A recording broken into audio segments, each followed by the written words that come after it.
Greg Lee back with us, along with KTVU political analyst Brian Sobel. Brian, I'll start with you. The president saying tonight America is back based on what we heard, what we saw tonight. Did the president make that case? Well, I think he made it to his base, to Republicans. I don't think Dems bought it at all. We saw that in the chambers tonight. It was, as Greg pointed out, a very, very long speech. And it was the encyclopedia of all the subjects that we've seen on the campaign trail and just every time Donald Trump gives a speech. But you have to think about, at this point, too, there's a time limit that we've talked about, and then you've mentioned, Greg, that these are the talking points of why he wants these things to happen, but the impacts that might change how voters feel about it. And part of the reason that he got voted in, and the biggest reason, was because he said he wanted a change. He wanted to fix the economy. He wanted to lower prices. And he addressed that a couple of times tonight. He blamed the egg prices on President Biden, didn't bring up the bird flu, but certainly made a concerted effort to speak to voters about the cost of everyday goods, and that he's working on that. But the conversation now is how much leeway does he get to figure that out, particularly now with these tariffs in place? Yes, and you know, the entire speech, again, talking about the very familiar subjects, not a lot of specifics. So, you know, hitting kind of the highlights, and all in all, again, I think people who like Donald Trump will have found the speach tonight to be very good. How does the Democratic Party respond here? And I'm saying it's 20 months away, but the midterm elections, they watched the speech tonight. They want a piece of this pie eventually. Otherwise, you're talking about 4 years or 2 years.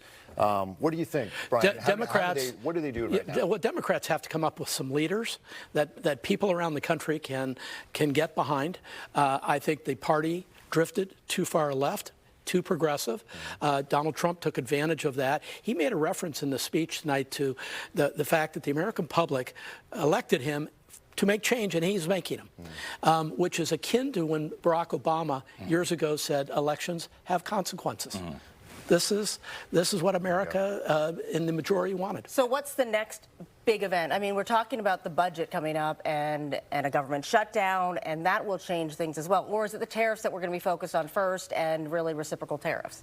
I think you start with tariffs, and you look at that day, you know, April 30th also is 100 days. 100 days in office, right? And going back to that point also, not a cohesive message for Democrats, not a messenger at this point. They have to figure out what that looks like, because that look from Al Green was not a good one tonight. It didn't show the decorum that you'd expect in a setting like that. And also, some Democrats walked out, but there was not a clear message of what they wanted. But I feel like we've been saying message through the election and now. And so is there any sign that we're any closer to it, to seeing that? It seemed like Slotkin was starting to get there, right? Right. Speaking to the middle class, speaking to voters. Which is what Dems have to do. Meanwhile, Donald Trump has run borrowing an old phrase, a shock and awe campaign. He's running so fast that Dems cannot keep up with him to try to block anything that he's trying to do. Yes, they've gone to court, had some decisions in their favor, temporary, but he is running very fast, and he's outpacing Dems right now in this country. Not to go back to you, Greg, here, when you say 100 days, so you think that Americans are giving Donald Trump and this administration 100 days because prices are high, interest rates haven't dropped probably as much as they want, grocery stores are expensive. So within 100 days, if they don't see change, well, I think you talk about the runway, pushback. right? You talk about Mike Johnson saying, "I am all on board with you, Speaker of the House. We control the House and the Senate by slim margins." But you're looking at a government that is behind you at this point. So they're navigating that space with House Republicans as well as Republicans in the Senate, trying to figure out how they do what the president wants them to do, while making sure that they're keeping their constituents happy. We saw it this week where some of those town halls with Republicans where they're getting pushback from federal employees who have lost their jobs. So is that you got to fix that tide. So unified tonight, certainly we saw unification tonight, but as we move forward, do we see that changing? Well, just look at the situation with Zelensky. The Republicans are not monolithic. They don't all think alike on something like Ukraine. I mean, there are thousands, hundreds of thousands of Ukrainian flags flying around America.